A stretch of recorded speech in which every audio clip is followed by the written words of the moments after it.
Hello everyone, আজকের ক্লাসে আমরা দেখব যে আমরা শপিফাই দিয়ে যে ই-কমার্স ওয়েবসাইটটি তৈরি করব সেটিতে কিভাবে প্রোডাক্ট অ্যাড করতে পারি। তো এই কাজটি করার জন্য আমরা শপিফাই স্টোরে চলে যাচ্ছি এবং এখানে এসে আমরা যদি একটু খেয়াল করি তাহলে দেখেন এখানে প্রোডাক্টস নামে একটি অপশনস দেওয়া আছে। বাম পাশের মেনুতে প্রোডাক্টস নামে যে অপশনসটি দেওয়া আছে সেখানে ক্লিক করতে হবে এবং এখানে বলছে first up what are you selling. So আপনি কোন টাইপের প্রোডাক্ট সেল করবেন সেই সম্পর্কে তারা জানতে চাচ্ছে। সো আমরা এটাকে ডিরেক্ট বলবো অ্যাড ইউর প্রোডাক্ট, এখানে ক্লিক করব।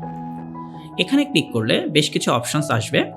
আপনি যে প্রোডাক্ট এখানে অ্যাড করবেন সেই প্রোডাক্টের টাইটেল, ডেসক্রিপশন এই বিষয়গুলো দিতে হবে।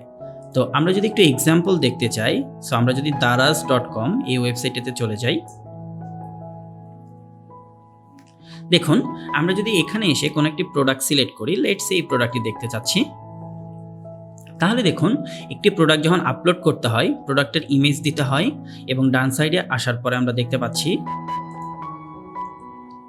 প্রোডাক্টের একটি নাম থাকবে, প্রোডাক্টের প্রাইসিং থাকবে, প্রোডাক্টের বিভিন্ন ধরনের ভেরিয়েশন থাকতে পারে, সেটা সাইজের ভেরিয়েশন হতে পারে, কালারের ভেরিয়েশন হতে পারে এবং প্রোডাক্টের ডিটেল ইনফরমেশনগুলো কিন্তু থাকতে পারে। তো আমরা যখন শপিফাই কোনো একটা প্রোডাক্ট অ্যাড করব আমরা কিন্তু সেম অপশনসগুলোই দেখতে পাচ্ছি। তো ধরুন আমি এখানে লিখছি যে টি শার্ট, আমি যে প্রোডাক্টে অ্যাড করছি সেটির একটি টাইটেল দিলাম, এরপরে লেটসে এখানে একটা ডেসক্রিপশন দিব। তো আমি আপাতত জাস্ট বোঝার জন্য এই ডেসক্রিপশনগুলো এখানে অ্যাড করে রাখছি। আপনি আপনার প্রোডাক্টে যে ডেসক্রিপশনগুলো হবে সেগুলো এখানে অ্যাড করবেন। এরপরে অবশ্যই প্রোডাক্টের একটি ইমেজ দিতে হবে, রাইট? সো এখান থেকে এসে আমি প্রোডাক্টের ইমেজ সিলেক্ট করার জন্য অ্যাড ফাইলস এখানে ক্লিক করছি, দেন কম্পিউটার থেকে যে কোনো একটি ইমেজ আমি সিলেক্ট করে দিচ্ছি। সো এখানে যদি দেখি তাহলে যে ইমেজটি আমি সিলেক্ট করব, ডাউনলোড,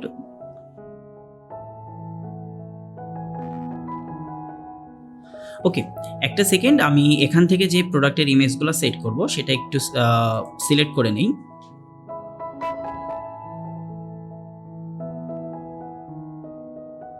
সো এখান থেকে যদি দেখি তাহলে ই কমার্সের কোনো ডেমো আছে কিনা।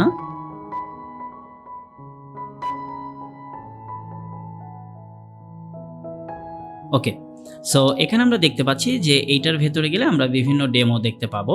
সো প্রথমটি শার্টের কিনা সেটা একটু চেক করে নিতে হবে, কারণ আমি যেই টাইপের ইমেজ আপলোড করব আমি আসলে ওই নামটাই দিতে চাচ্ছি। সো আমি একটু ক্লিয়ার হয়ে নেই এখান থেকে প্রোডাক্ট। সো কোন প্রোডাক্টের ইমেজটা দেওয়া যায়, লেটস আমি এখান থেকে যে কোনো একটা প্রোডাক্টের ইমেজ দিই এবং আমি সেই অনুযায়ী এখান থেকে নামকরণ করব, কোনো অসুবিধা নেই। সো আমি এখান থেকে ডাউনলোডে আসছি, দেন এখান থেকে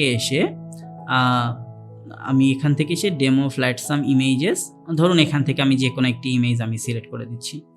সো প্রোডাক্ট 6 এই ইমেজটি এখানে সিলেক্ট করছি। সো এখানে আমরা দেখতে পাবো প্রোডাক্টটি কিসের, হেডফোন। তো ধরুন আমরা এখানে টি শার্টের পরিবর্তে এটা চেঞ্জ করে বলে দিলাম যে এটা হচ্ছে হেডফোন।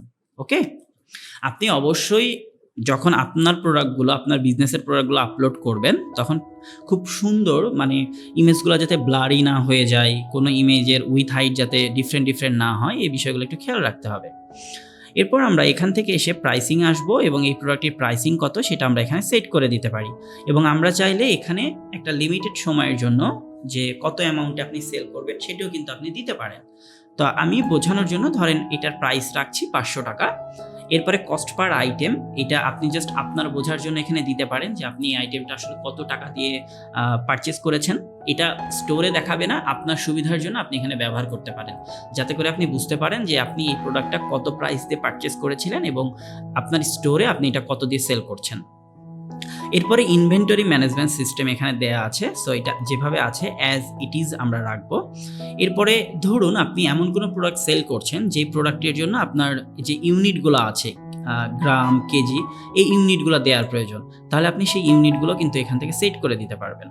আবার আপনি যদি কোনো এই সেম প্রোডাক্টের ধরেন এই হেডফোনের ডিফারেন্ট কালার বা ধরেন যে যে কালারের একটা ভেরিয়েশন ক্রিয়েট করতে চাচ্ছেন, তাহলে add options like size or colour এখানে ক্লিক করে আপনি কোন ধরনের ভেরিয়েশন ক্রিয়েট করতে চাচ্ছেন সেটা কিন্তু এখানে বলে দিতে পারবেন যে আপনি সাইজের একটা ভেরিয়েশন চাচ্ছেন এবং সেটার ভ্যালু কি হবে করে এখানে যদি ভ্যালু দিয়ে দেন, দিয়ে যখন আপনি ডান করবেন তখন কিন্তু এটা অ্যাড হবে। এবং সবার শেষে এসে আমরা দেখতে পাচ্ছি যে আপনি যে প্রোডাক্টটি অ্যাড করেছেন সেটা সার্চ ইঞ্জিনে কেমনভাবে দেখাবে সেটা কিন্তু এখানে বলে দিচ্ছে, যে যখন কেউ হেডফোন লিখে সার্চ করবে তখন আপনার প্রোডাক্টটি যদি সার্চ ইঞ্জিনে শো করে রেজাল্টে, তাহলে এই প্রোডাক্টের সার্চ ইঞ্জিন দেখতে এরকম হবে। এবং আপনি চাইলে এডিট অপশনসে ক্লিক করে এখান থেকে কিন্তু এগুলো চেঞ্জ করে দিতে পারবেন। ওকে, এই সব কিছু কিন্তু কাস্টমাইজেবল, খেয়াল করে দেখুন। আচ্ছা, এবার যদি আমরা ডান সাইডে আসি তাহলে এখানে আমরা দেখতে পাচ্ছি স্ট্যাটাস। সো স্ট্যাটাসের এখানে এসে যদি আমি ড্রাফট এই মোডে রাখি তাহলে প্রোডাক্টটি পাবলিশ হবে না, যদি আমরা এটাকে অ্যাক্টিভ করে দিই তাহলে প্রোডাক্টটি পাবলিশ হয়ে যাবে। সব কিছু কমপ্লিট হওয়ার পরে অবশ্যই সেভ বাটনে ক্লিক করতে হবে। আচ্ছা, এখানে বলছে there is one error with this product. So এররটা কোথায় সেটা আমরা একটু ফাইন্ড আউট করার চেষ্টা করি। এই যে আমরা এটা কিন্তু কমপ্লিট করি নাই, সো এটা আপাতত লাগছে না, আমরা এটাকে ডিলিট করে দিলাম, দেন এখান থেকে এটিকে সেভ করে দিলাম। তাহলে দেখুন, congratulations, you added your first product, অর্থাৎ আপনি যেই প্রোডাক্টটা এতক্ষণ ধরে আমরা অ্যাড করলাম সেই প্রোডাক্টটা কিন্তু সাকসেসফুলি অ্যাড করতে পেরেছি। তাহলে আজকের লেসনে আমরা দেখলাম যে একটি শপিফাই স্টোরে কিভাবে প্রোডাক্ট অ্যাড করতে হয় এবং প্রোডাক্ট যখন আমরা অ্যাড করব তখন কোন বিষয়গুলো আমাদের কনসিডারেশনে রাখা উচিত।